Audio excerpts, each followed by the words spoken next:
So John 1:1a, in the beginning was the Word, but Proverbs 8:23 says, ages ago, I, wisdom, was set up in the beginning, using the exact phrase, not just arche, but in arche.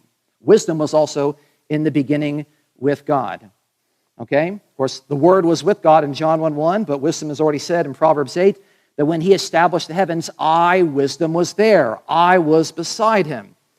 John 1:1c, which has the problem of translation you probably are aware of. I think it's the Word was fully expressive of God, but clearly wisdom is someone that expresses God. In Wisdom of Solomon, another intertestamental book, it says that for she, wisdom, is a reflection of eternal light, a spotless mirror of the working of God, and an image of his goodness. Clearly, wisdom, personified wisdom, fully expresses God.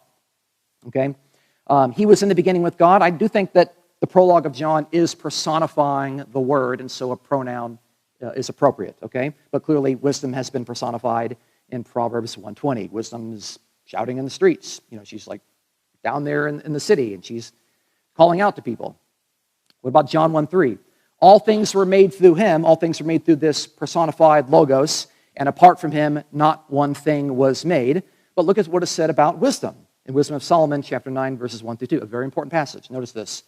O God of my ancestors and Lord of mercy, who made all things according to your word, and by your wisdom you formed humankind. Notice God made all things by his word and by his wisdom. Word and wisdom are synonymous terms. Anyway, so we can go through, we can look at all these. In him was life. And of course, wisdom says long life was in her right hand. We've already seen that before. Here's a good one, John 1:5. The light shines in the darkness, but the darkness could not overcome it. I think this is directly influenced by this particular passage in Wisdom 7:29-30. So compared to the light, she, wisdom, should just be wisdom, is found to be superior, for it is succeeded by the night, but against wisdom, evil does not prevail.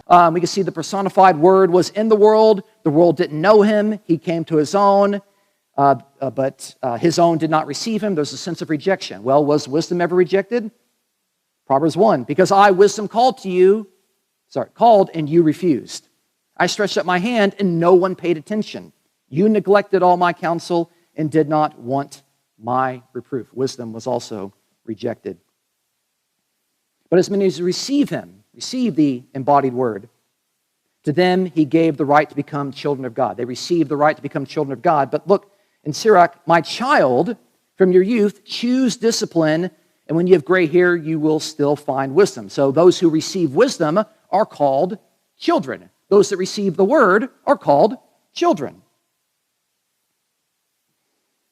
Even to those who believe in his name, belief is the proper response to interacting with the embodied word. And guess what? If they continue believing, they will inherit her. They will inherit wisdom. Believing is the proper response to accepting wisdom. Of course, we've seen in John 1:14, the Word became flesh. We saw this, of course, that wisdom became incarnate in the obedient women of Proverbs, in the historical high priest Simon ben Onias, in Sarah, according to Genesis Apocryphon, and Sarah, Rebecca, Leah, and Zipporah in Philo. Okay, so again, John is not saying anything new. He's just saying, actually, wisdom is now embodied in the human Messiah. What else? Okay. And John 1:14, pitched his tent among us. We read this in Sirach. Then the creator of all things gave me wisdom of command, and my creator chose a place for my tent. He said, make your dwelling in Jacob. So the word becomes flesh and pitches its tent in the world. Well, 200 years earlier, Sirach had said that wisdom pitched her tent in the world. All right. And we beheld his glory. And then guess what? Proverbs 8 says that riches and glory are with me. It uses kavod in Hebrew, and it uses doxa in the Septuagint. So wisdom has glory. How about this one? Glory of the unique one. You might translate it as only begotten. That's irrelevant. The point is that it has the adjective monogenes. So the embodied word is this monogenes from the Father, but that was already said of personified wisdom earlier in Wisdom chapter 7, verse 22. Wisdom, the fashioner of all things, taught me there is in her a spirit that is intelligent, holy, and unique. The adjective monogenes in Greek. The point here is that in the Gospel of John, what do we learn about the Logos? 20 things. The Logos was in the beginning. The Logos was with God. The Logos fully expresses God. The Logos is personified. It's the agent of creation. It had life in itself. It brings light to darkness. It was rejected. It is received by God's children. It results in belief. It became flesh. It dwelt among the people. It reveals God's glory. It's unique. It uses the adjective monogenes. It brings grace. It brings truth. It's associated with fullness and filling. It thinks favorably about the law of Moses. It has an intimate relationship with God, and it reveals God. But guess what? All 20 of those things were already said about personified wisdom in Jewish sources. Wisdom was in the beginning. It was with God. It fully expresses God. Wisdom is personified. Wisdom is the agent of creation. It had life in itself. Wisdom brings light to darkness. It was rejected. It is received by God's children, resulting in belief. It became flesh. It dwelt among the people. It revealed God's glory. It's called the monogenes, the unique one. It brings grace and truth. It's associated with fullness. It thinks favorably about the law of Moses, and it has an intimate relationship with God, and it reveals God.